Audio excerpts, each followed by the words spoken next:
desse jogo.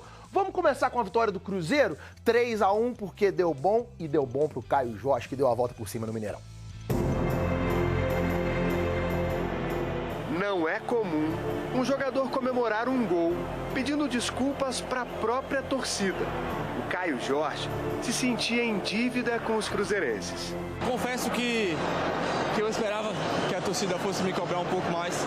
Comprado por mais de 25 milhões de reais, ele não fez gol nos 10 primeiros jogos. Perdeu um pênalti e o Cruzeiro empatou com o Internacional na rodada passada. Era preciso dar uma resposta diante do Atlético Goianiense.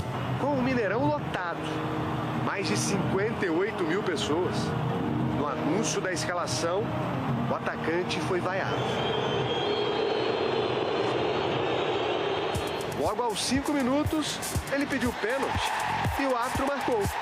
Toque de mão. É o Gonçalo Freitas, ele tá com o pé dentro da área.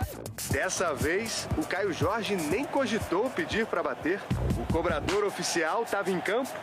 Tá lá o William da seleção, correndo pra bola, bateu! O segundo gol saiu de uma arrancada do Caio Jorge, com um cruzamento na medida para o Matheus Henrique. E o cara que estava sendo vaiado, o Caio Jorge, meteu um cruzamento perfeito na cabeça do Matheus Henrique. O William pediu para a torcida aplaudir o autor do passe para o gol. Foi a primeira assistência do Caio Jorge com a camisa do Cruzeiro.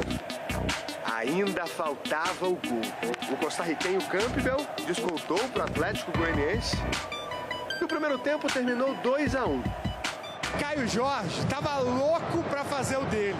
O último gol tinha sido há 7 meses, ainda na Itália, jogando pelo Frosinone. Dessa vez, o esforço foi recompensado. Caio Jorge na área, emendou! Gol! Nasceu o gol do Caio Jorge! Teve agradecimento especial para o Matheus Pereira, que deu passe açucarado para o gol, que quebrou o gelo na relação entre Caio Jorge e torcida do Cruzeiro. Só agradecer, eles tiveram paciência, sabe, no meu momento. Venho trabalhando todos os dias para estar melhorando, estar pegando aquele ritmo de jogo. O jogador que entrou vaiado saiu ovacionado. Será o início de uma história de amor?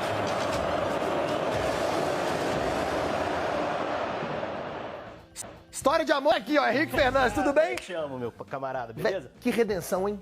Bem-vindo ao Cruzeiro, né, Caio Jorge? Chegou ao Cruzeiro e mostrou todo o repertório dele. Não é aquele atacante goleador. No Santos não era assim. Ele era um cara que servia também, como serviu o Matheus Henrique, que gosta principalmente de receber essa bola atacando a última linha, né, como foi o lance do gol. Excelente ele ter atuado bem nesse momento em que agora ele vai ter mais protagonismo. Mas vamos ver como é que foi o jogo do Cruzeiro. O Cruzeiro, apesar de ter vencido, o Maurício, tomou um ter sufoquinho, iniciado né? o jogo muito cedo fazendo um gol de pênalti, ó, bem convertido pelo William, lateral da seleção brasileira. O Cruzeiro teve alguns problemas para jogar. Mesmo com 2-0 e um início de jogo forte, teve muito problema para marcar o Atlético Goianiense, ó. Falhas de marcação, principalmente na entrada da área. E aí o Seabra precisou agir no intervalo, né? Sacou o William. A gente está vendo o gol que diminuiu o placar do Atlético Goianiense. E poderia ter saído um gol de empate. Ele precisou sacar o Wallace, colocou o Romero como primeiro volante e corrigiu isso um pouco mais no segundo tempo. Mas no primeiro tempo a gente viu que foram muitas oportunidades do Atlético e o Cruzeiro construiu só mais aquela ali com o Zé Ivaldo. Segundo tempo a coisa melhorou um pouco mais e o jogo meio que foi liquidado. Foi esse passe maravilhoso do Matheus Pereira para achar o Caio Jorge. Mas acho que é um jogo que, por mais que dê conforto ao Seabra para trabalhar nesse período de data FIFA, fora de qualquer pressão, é importante corrigir algumas questões defensivas que o time mostrou. E com o resultado, o Cruzeiro chegou no G5. A nota triste do jogo foi o Japa, que se machucou, passar por uma cirurgia, né, no pé direito. Uma pena, né? Uma pena. Deve acabar a temporada para ele, um jogador que precisava de sequência esse ano. Bom, vamos mudar de assunto pra gente falar do Galo, porque... Cruzeiro, na semana passada a gente já viu a lesão grave do Dineno e ontem, mais uma vez, algo que preocupou a torcida celeste. Coloca na tela aí. Pode encher a tela, Miltinho? Olha só. Essa primeiro aí é a informação, Gão, de que de fato o Japa sofreu uma fratura no pé direito. Exames revelaram, então, de fato, essa fratura. A gente tem imagens aí dele saindo, Algão, de muletas, cara, do Mineirão. E vai ter que fazer uma cirurgia, né, para poder se recuperar bem. tal. A gente comentou semana passada sobre também o Dineno. E eu vou incluir aí, nessa galera aí também, o Rafa Silva, que vinha correspondendo também às expectativas da torcida do Cruzeiro. E no Mineirão, quando a gente começa a observar ali, quando o Japa ele toma esse carrinho aí, que ele não levantava, porque geralmente a jogada vai em progressão e o Japa, por ser a função dele ali de um volante que participa mais desse setor também, aonde desafoga o jogo do Matheus Pereira, ele não levantou para poder ir, né? Aí eu fiquei naquela assim, pode ter sido uma pancada, que de repente doeu um pouco mais. E aí, pelo modo como ele saiu, a gente ficou um pouco preocupado também. Por que me preocupa? Porque o sistema defensivo do Cruzeiro, com o Seabra, me deixa muito preocupado. Por mais que funcione muitas das vezes o sistema ofensivo, e funcionou com o Rafa Silva, funcionou com o Arthur Gomes, funcionou também com o Gabriel Veron, naquele momento em que a gente teve 100% de aproveitamento no Mineirão, o sistema defensivo permite alguns sustos que aconteceram também nesse final de semana e em outras partidas. Quando o Wallace entra, ele ainda não está adaptado ao futebol brasileiro, ele tem que se condicionar melhor. O Japa compõe bem esse setor.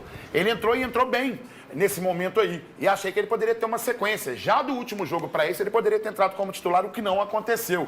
E é uma baixa significativa, porque era o jogador que eu tinha esperança que mudasse, de repente, esse formato do sistema defensivo do Cruzeiro. Todo mundo do Alterosa Esporte já deseja, então, melhoras ao Japa, boa recuperação após esse procedimento que deve ser realizado nos próximos dias. Tá chegando agora...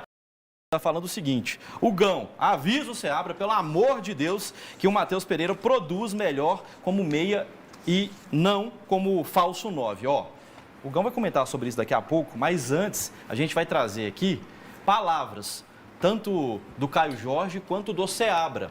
Depois de todo o episódio que aconteceu, né, na última partida do Cruzeiro, o Caio Jorge entrou mal, acabou perdendo o pênalti e ontem fez gol na partida, recebeu o apoio da comissão técnica e também da torcida do Cruzeiro. A gente vai ouvir, então, ambos. E aí o Gão pode comentar tanto as palavras aqui do Thiago Gomes, quanto dos jogadores, do jogador do Cruzeiro e também do técnico celeste.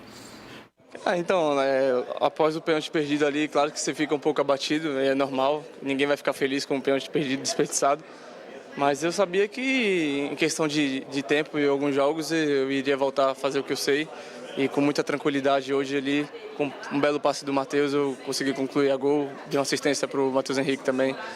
E agora é continuar trabalhando, porque eu sei que tenho muita coisa a oferecer ainda para o Cruzeiro e é só o início.